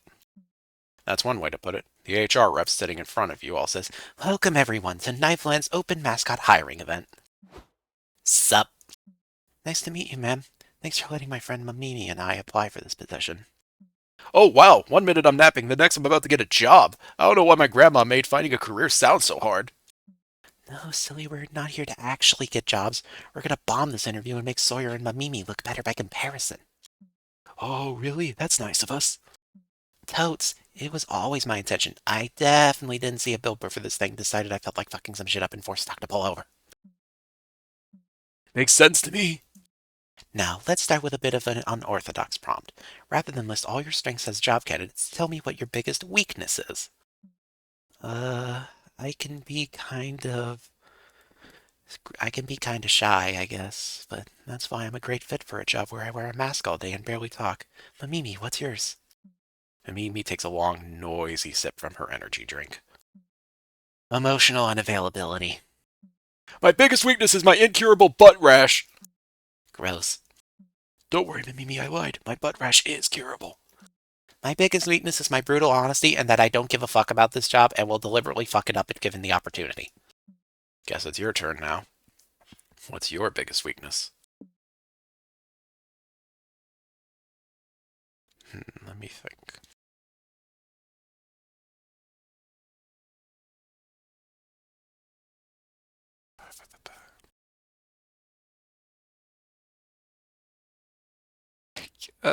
Think. Weak spot? What would weak spot be?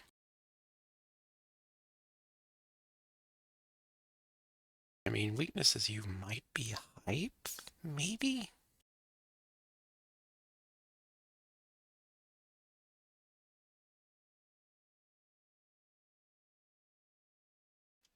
Think.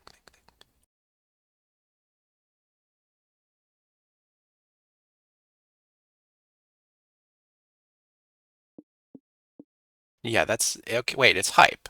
Why am I thinking about this? My hype is the strongest thing I have, so I should definitely pick the hype one every time. What? HR rep, I've got it bad for you. I want to stick my papers in your suggestion box if you know what I mean. Stop, you're going too far. Workplace romance is against the knife lane rules. That's why I'm shooting my shot before I get hired. This sexy secretary and I are going to do what reverse co-workers to lovers fanfic trope. We'll also do the there's only one bed trope, time traveling to threesome with Aristotle. There are two beds, but we only use one anyway, and sex. Stop, Socks. Fanfic conversation before knife lane co-workers was forbidden after the Ship Wars peace accords were ratified. Wow, you two have clearly been reading the employee handbook. Sorry, Mimi, you're going to the next hiring phase. As for you, Stok, you were unquestionably inappropriate. I think that's hot. I like the will they won't they thing we've got going on. You can move to the next hiring phase, but I've got my eye on you. Wink. Ooh la la, workplace romance, here we come. Okay, now let's move on to evaluating your prowess as character actors. Knifeline isn't just looking for another stiff body to stuff inside Knifey and the flailered costumes. We want you to bring some flair to our characters. Tell me, what personality or special skills would you bring to your character performances? Well, I'm good with kids. I like listening to them talk about horses and silly stuff, or hearing them butcher their parents' political opinions. Mimi takes an even longer, noisier slip from her energy drink before responding. Balloon animals. Okay, not bad. What about you, Stok? Let's see.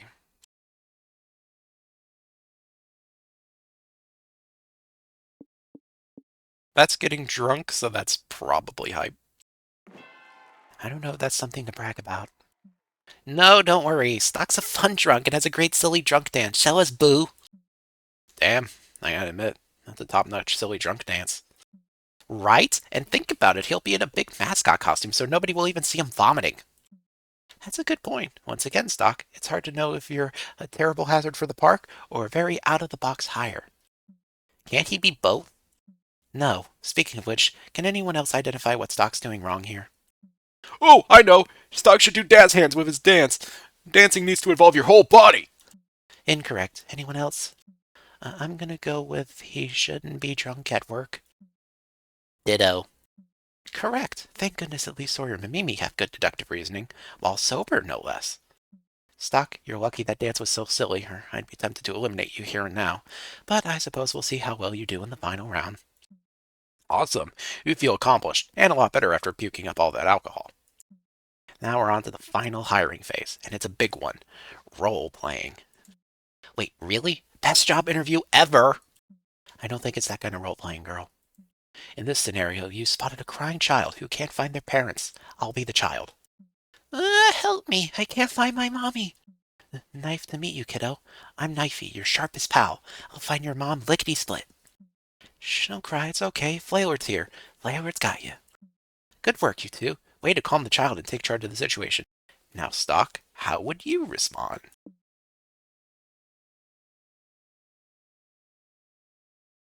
Okay.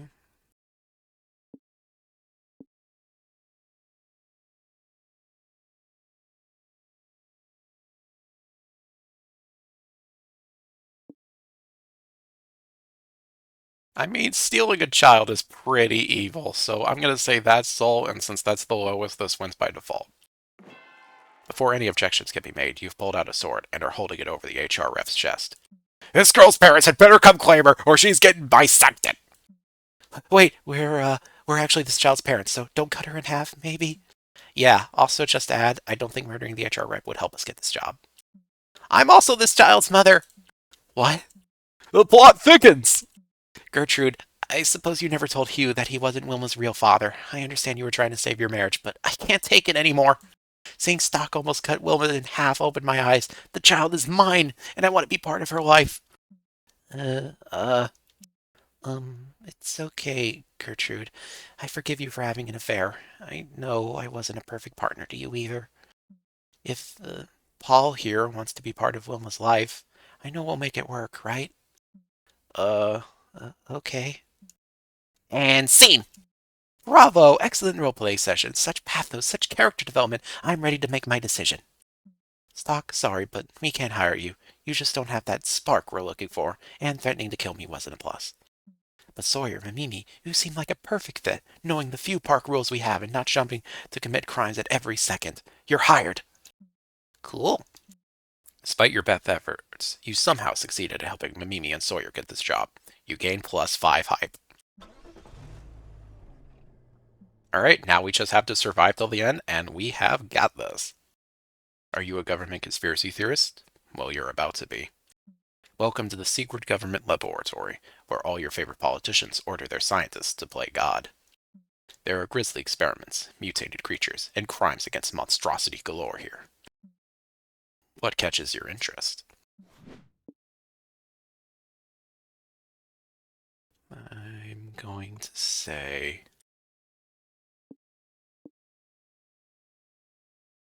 scientific tests gone horribly wrong. You explore the lab. The whiteboards and notebooks are filled with theorems, field notes, and diagrams from the Kama Sutra. Weird. Polly, check out this notebook I found. It's covered in weird metallic flavored ketchup. The sexiness postulate, isolating sexiness into a consumable form. Cool. It's nice that science has found a way to give people the gifts that we were naturally, born with. Day 1. After experimentation, subject deemed scientifically unfuckable. Dr. Cox began administering daily injections of sexium thicarbonate. Day 5. Sexium thicarbonate dosage increased. Subject is objectively more fuckable. Dr. Cox salivates uncontrollably in its presence. Day 7. Breakthrough. Sexium thicarbonate molecule bonds with sodium chloride. Serum is much stronger now.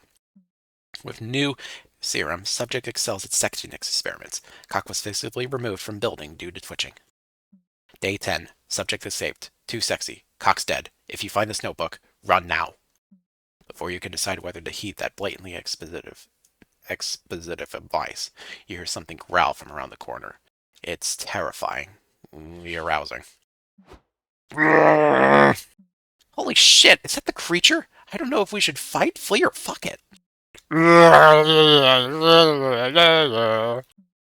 do we do? My head says I don't want to be killed by this monster, but my body says I want to be its chew toy for the rest of my life. This creature is way too sexy to unleash on the monster world. It'd leave nothing but cataclysm and wet panties in its wake. You need to overcome your libido and defeat it before it seduces you all to death.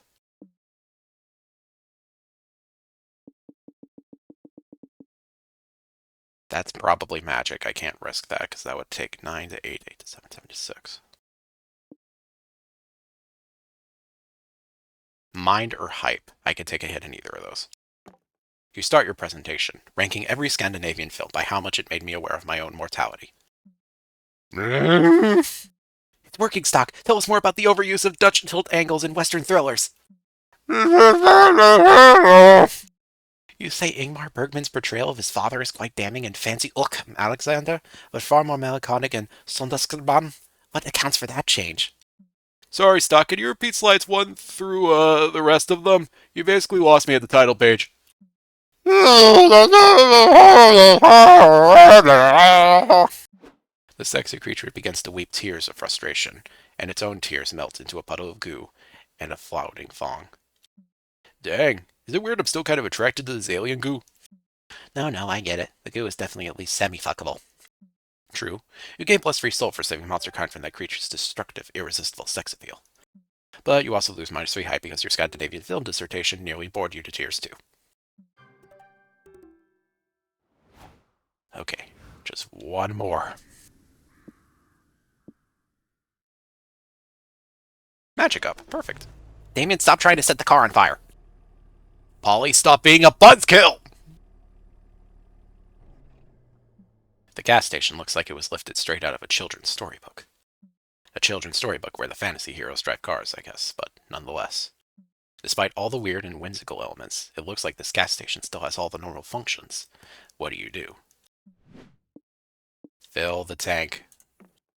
You park under the ancient Fantasyland bridge over top the gas station and go inside to pay. Welcome ye weary travelers to the mystical Patrol gas passage. How may I aid your quest today? 1 gasoline, please. Whatever. How are you gonna pay for it?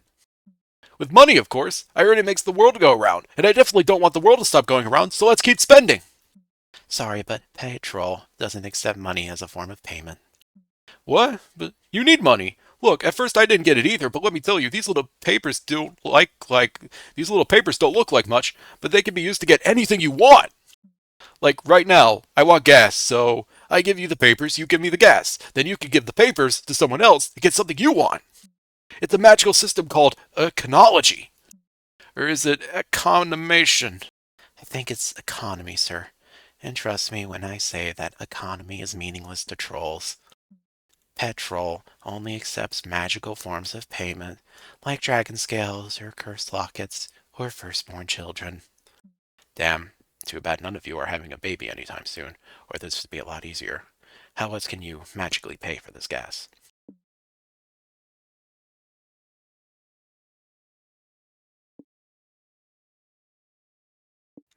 That probably hits my 10 and 9. 7. Actually, no matter what I pick, it'll drop down to 7. And since none of this affects hype, I can do a thing. Yeah, I think I'm safe either way, so let's hunt down a boar. Yeah, that'd work. Do you have a wild boar? Not on hand, but luckily this highway's full of them. It's actually a huge safety hazard. Woohoo! Let's hunt! Thank God you packed your medieval flails and crossbows, or this would never work. -3 stamina later, you've tracked and killed a wild boar. Okay, great. Now you just need to smear the boar's blood on your hands, faces, and the gas pump. Cool! I'm gonna do a boar's blood smoky eye. I'll recite the sacrificial incantation. Just gotta find the page in my employee ritual manual. Oh, ancient trolls, accept this blood spilled for your great hoard, and allow these travelers passage they can barely afford. And enjoy this sacrifice, oldest man, oldest time, old as the tedious practice of chanting in rhyme. The ground shakes, and there's a sound like the earth just let out a fart of biblical proportions. I guess that means your transaction's been accepted. Here's your +3 magic. Have a troll-tastic day, or whatever. Try not to hit any other wild boars on your way out. Uh-oh. I forgot about the stamina thing. Luckily, there's a single way to save this run. Noodle, save me.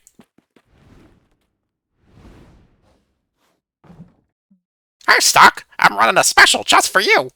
You can have everything on these shelves if you just trade me that pesky liver of yours. What do I need it for? You don't need to know. Less talking, more liver removing. Fine, but I'll get you next time. You have anything else to trade? Salad. Perfect. Okay, what can I afford to lose? Someone else's credit card that loses money. Wait, money. In exchange for salad. Whew, that was close. Excellent choice. Safe travels. And remember the Noodle Swap Shop motto. No prison can hold me, no rules can govern me. I am chaos incarnate and I know where you live. Enjoy your purchase. And there's something else. Fulfilled. Met. Done.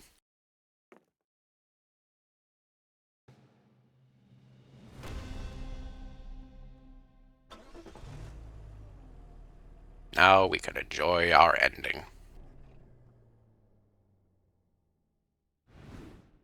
The road trip comes to an end. Knifeland, the land of fun and knives. You ride all the rides, twice. They're awesome and deadly in equal parts. There's not one, but 2 free falls. There's the pit full of spikes, and the guillotine, which lets you keep a severed head as a silly memento. There's also the blender, the pendulum, and the volcano. You're still unsure if the volcano was supposed to be a ride, or if it was just a random volcano that happens to be there. And then there's the murder mansion, with actual murder. So much fun, and you even managed to survive, which is a big plus. Knifeland forever. If that wasn't enough, Damien's there to spice up your time. You can't go to a knife-themed theme park and not bring him. You spend your days in Knifeland doing all sorts of shenanigans, which is how Damien refers to the multiple crimes and misdemeanors he pushes you to commit with him. You make a bet to see who can make a park actor break character first, and also who can annoy the most people by photobombing them. You also celebrate Knifeland's customs by stabbing random people for any good reason. Best of all, Damien volunteers for the Dick Smasher. You never thought you'd have such a good time smashing Damien's dick. Fun times. But the cherry on top of this experience is meeting back up with all the friends you've helped along the way. You go to see the Bumping Uglies Battle Royal, where Suzanne and Whiskey kick serious ass. They followed your suggestions to give their bumper car a twist, and use that edge to win the deathmatch. You all get drunk at the aftermatch party. There's also Abdul and Kale. You join them in their more emotional experience, as Kale reenacts the days he spent in Knifeland with his grandpa. He eventually throws his grandpa's ashes from the Ferris wheel. You see this emotional farewell from the ground. Goodbye, Grandpa. Finally, there's Sawyer and Mamimi. Ah, the perks of being friends with someone who works at a theme park. You skip all the lines, get incarcerated from all the murder you commit, and even sneak into the underground level only for workers, where unspeakable things take place. On the last day, you all stab each other so you can commemorate this experience with painful knife scars. Ah, this truly is a magical land of fun and knives.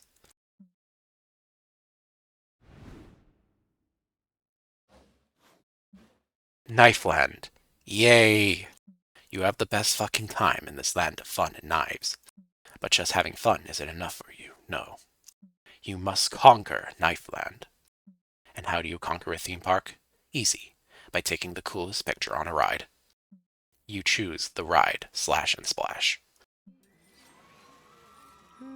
This is chill. I don't know why it keeps the one voice when it does this, but whatever. Let's be real. A theme park ride involving a waterfall made out of knives isn't exactly your speed. Why should you adapt to that speed? Nah, make the ride adapt to your speed. And so you go full lo-fi and build a comfy space where you can relax and study. You're so chill that the whole thing holds together without tape or anything, just your chill vibes going beyond the laws of aerodynamics.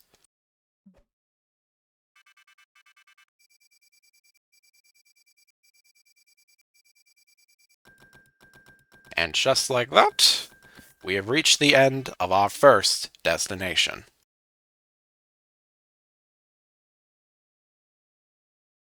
And just like that, the road trip came to an end.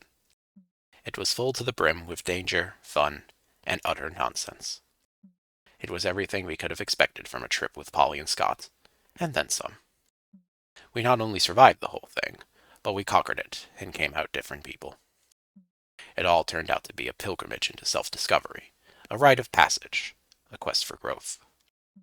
And that is to say, a fucking good road trip. As we were heading back home, I thought all about how all of this was just one of the first stops in a much bigger journey that was only just beginning. And that is indeed true. We are far from done with this. We got 6 more episodes of this to go, 5 more destinations, and 1 special place at the very end to take you all on. I hope you're ready to look forward. I hope you're ready for a lot more of Monster Road Trip, because, as I said, I'm doing all of this month before the 31st of Halloween. I'm going through this whole game, and I hope y'all are ready to enjoy the ride with me. I'll see you again later this month for when we head towards our next destination. I will see you then. Thank you for watching. Fare thee well.